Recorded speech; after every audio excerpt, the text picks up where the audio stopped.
রানাঘাটের একমাত্র swimming pool, আর তা নিয়ে এখন দড়ি টানাটানি রাজ্যের শাসক দলের অন্তরে। সুইমিং পুল ভেঙে সার্কিট হাউস তৈরির সিদ্ধান্ত জেলা পরিষদের, আর তারই সমালোচনায় তৃণমূলের পুরপ্রধান। কোনোভাবেই সুইমিং পুল বোঝানো চলবে না, চলবে না, চলবে না।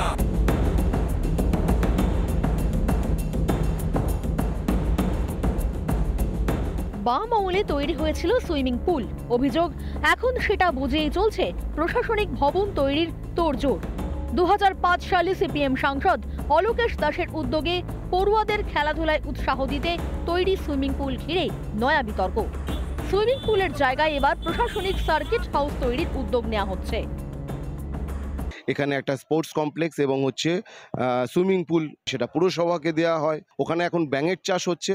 দীর্ঘদিন ধরে সুইমিং পুলটা বন্ধ হয়ে রয়েছে। রানাঘাটের একমাত্র সুইমিং পুল, প্রতিদিন ওখানে প্র্যাকটিস করতো সাঁতারের বা শিখতো, বাচ্চারা শিখতো। সেটা রক্ষণাবেক্ষণের অভাবে ফেলে রাখা হয়েছে প্রথমত, দ্বিতীয়ত তার উপর অ্যাডমিনিস্ট্রেটিভ নতুন বিল্ডিং সার্কিট হাউস তৈরি হবে বলা হয়েছে। আমাদের বক্তব্য, সার্কিট হাউস বিকল্প জায়গা খুঁজে তৈরি হোক, কোনো অসুবিধা নেই, কিন্তু তার সাথে সাথে সুইমিং পুলটাকে বাঁচাতেই হবে। তৃণমূল পরিচালিত জেলা পরিষদ তৈরি করেছে সুইমিং পুল, দাবি তৃণমূল পুরপ্রধানের। যদিও তাতে সায় নেই তৃণমূল পরিচালিত রানাঘাট পুরসভার। চরম দুঃখজনক সংবাদ।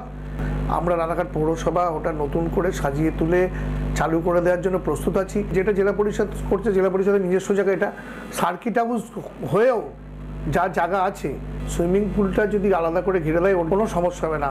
বর্তমান পৌরবোর্ড যে অবস্থায় চলছে, কে কতটা এগোতে পারে সেই জায়গাতে যেভাবে রাজ্য সরকার চলছে, পৌরসভাটাও ঠিক সেইভাবে চলছে। সব মিলিয়ে সুইমিং পুল নিয়ে সরগরম রানাঘাটের রাজনীতি। পলাশ মণ্ডলের রিপোর্ট, রিপাবলিক বাংলা। দেখাচ্ছিলাম মেদিনীপুর হাসপাতালের ছবিটা, আর এবার দেখাবো অন্য জায়গার ছবি। তবে সেখানকার মন্ত্রটাই আলাদা। কাজটাই নাকি মূল কথা বলে, কে করছে সেটা দেখার কোনো দরকার নেই। এটাই নাকি মূল মন্ত্র বসিরহাটের হারোয়া সরকারি হাসপাতালে। সরকারি হাসপাতালে নাকি চিকিৎসকের পরিবর্তে চিকিৎসা করছেন অন্যান্য স্বাস্থ্যকর্মীরা। সকাল 9টাতেও হাসপাতালের গেটে ঝুলছে তালা। সপ্তাহে 2 থেকে 3 দিন আবার হাসপাতালে ছুটির দিন, আর ডাক্তাররাও আসেন নিজেদের মর্জি মাফিক। ডাক্তার না এলে অন্যান্য স্বাস্থ্যকর্মীরাই ডাক্তারের ভূমিকায় অবতীর্ণ হন। ভাবুন একবার। বসিরহাটের হারোয়া ব্রাহ্মণচক প্রাথমিক স্বাস্থ্যকেন্দ্র একেবারে বেহাল। চারিদিকে ঝোপ জঙ্গল, বিষধর পোকামাকড় আর মশার কামড়ে অসুস্থ হওয়ার জোগাড়। হারোয়ায় কেউ যদি হঠাৎ অসুস্থ হন, কোথায় যাবেন? কারণ হাসপাতাল থাকলেও তা তো অধিকাংশ সময় তালা বন্ধ থাকে। সকাল 11টায় এসে হাসপাতালে তালা খোলেন বাবুরা, আর দুপুর হতে না হতেই আবার গেটে তালা পড়ে যায়। একাধিক গেটে কিন্তু মানে তালা দেয়া। হাসপাতালের যে চারপাশে কিন্তু একদম পুরো বেহাল অবস্থা। এই হাসপাতালে অধিকাংশ সময় দিনে থেকে 2 থেকে 3 ঘন্টা এই হাসপাতাল খোলা থাকে। সকাল 11টা থেকে দুপুর 1টা পর্যন্ত খোলা থাকে, এবং অধিকাংশ সময় কিন্তু চিকিৎসক আসে না। সপ্তাহে 4 থেকে 5 দিন এই হাসপাতাল খোলা থাকে। পুরো রাতের বেলা তো মানে দূরে থাক, দিনের মধ্যে 3 ঘন্টা খোলা মানে থাকে। সরকারি হাসপাতালে আরো কত রকমের অব্যবস্থা চলছে দেখুন। কাচের ঘরের ভিতরে বসে ডাক্তার, আর ঘরের বাইরে দাঁড়িয়ে রোগী। এভাবেই রোগী দেখেন হারোয়া ব্রাহ্মণচক প্রাথমিক স্বাস্থ্যকেন্দ্রের ডাক্তাররা। কখনো আবার স্বাস্থ্যকর্মীরাই রোগী দেখেন, ওষুধও দেন। যখন ডাক্তারবাবু থাকে না, তখন উনি ওষুধপালা দেয়, আমাদের মানে পেশেন্ট দেখে, ওষুধপালা দেয় ওই সন্ধ্যায়।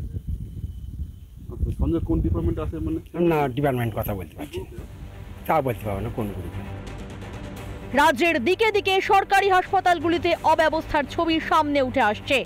সোমবারই হুগলির একটি সরকারি হাসপাতাল পরিদর্শনে যান তৃণমূল সাংসদ রচনা ব্যানার্জি। বেহাল হাসপাতাল দেখে অসন্তোষ প্রকাশ করতে দেখা যায় খোদ শাসক দলের সাংসদকেই। এরপরও কি টনক নড়বে না প্রশাসনের? সরকারি হাসপাতালগুলিতে কবে উন্নত হবে চিকিৎসা পরিষেবা? বসিরহাট থেকে অর্ণব মৈত্রের রিপোর্ট, রিপাবলিক বাংলা। ভাঙছে গঙ্গার পাড়, আতঙ্কে বুকে ধরফরানি বেড়েছে গঙ্গা পাড়ের বাসিন্দাদের। একের পর এক ঘরবাড়ি চলে যাচ্ছে গঙ্গার গ্রাসে। গঙ্গা পাড়ে শুধুই কান্নার রোল। সর্বস্ব হারিয়ে চোখের জল ফেলা ছাড়া আর সত্যি কোনো উপায় নেই তাদের কাছে।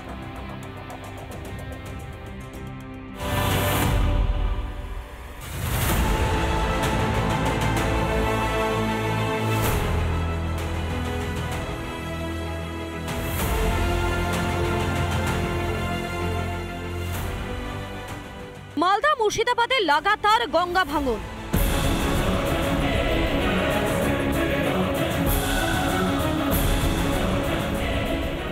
তলিয়ে যাচ্ছে বিঘার পর বিঘা জমি।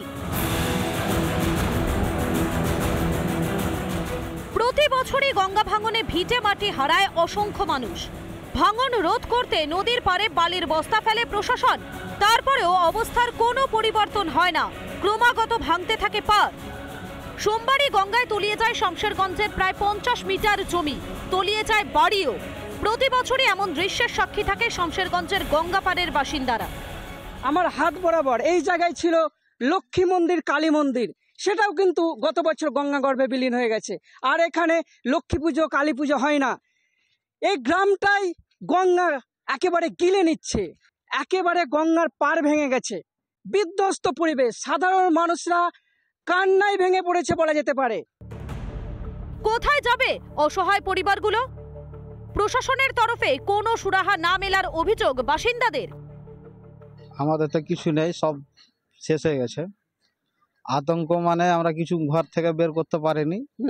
এখন বাচ্চা কাচ্চা নিয়ে এখন মাঠে ঘাটে, এখন বাগানে আছি। ওই একটা তিরপল দিয়েছিল, আর ওই রান্না বান্নার জন্য একটা হাঁড়ি টাড়ি গেলা দিয়েছিল, এইটুকুই। খাবারের কোনো ব্যবস্থা হয়নি। মালদার অন্যতম প্রধান সমস্যা গঙ্গা ভাঙন। এবছর গঙ্গার গ্রাসে চলে গিয়েছে গোপালপুরের বহু এলাকা। ধীরে ধীরে হুকুমততলা প্রাথমিক বিদ্যালয়ের দিকে এগিয়ে আসছে গঙ্গা। আমি এই মুহূর্তে মালদার মানিকচকের গোপালপুর গ্রাম পঞ্চায়েতের উত্তর হুকুমততলাতে রয়েছি। তোমাকে যে ছবি দেখাবো, গঙ্গার যে এলাকা তোমাকে আমি পরিদর্শন করবো, সেখানে হচ্ছে দেখো বিস্তীর্ণ এলাকা, রীতিমতো গঙ্গায় বাড়ি। এখানকার উত্তর হুকুমততলা এলাকায় এখানে রীতিমতো বাড়ি সব গঙ্গায় তলিয়ে গেছে। এবং গঙ্গা থেকে মাত্র 25 মিটার দূরে রয়েছে একটি স্কুল। আস্তে আস্তে এই বাচ্চাগুলো স্কুলে আসছে না, কারণ রীতিমতো ভয় পাচ্ছে যে এই স্কুলও কিন্তু গঙ্গায় তলিয়ে যাবে। কি অবস্থা, কতটা আতঙ্কে? আমরা ভীষণ আতঙ্কে আছি।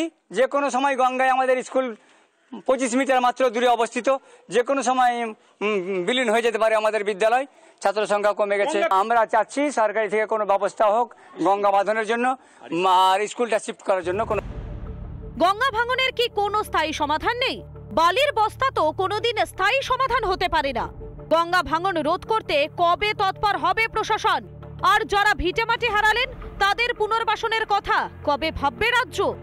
সৌমিত্র দাস ও দীপঙ্কর গোস্বামীর রিপোর্ট, রিপাবলিক বাংলা।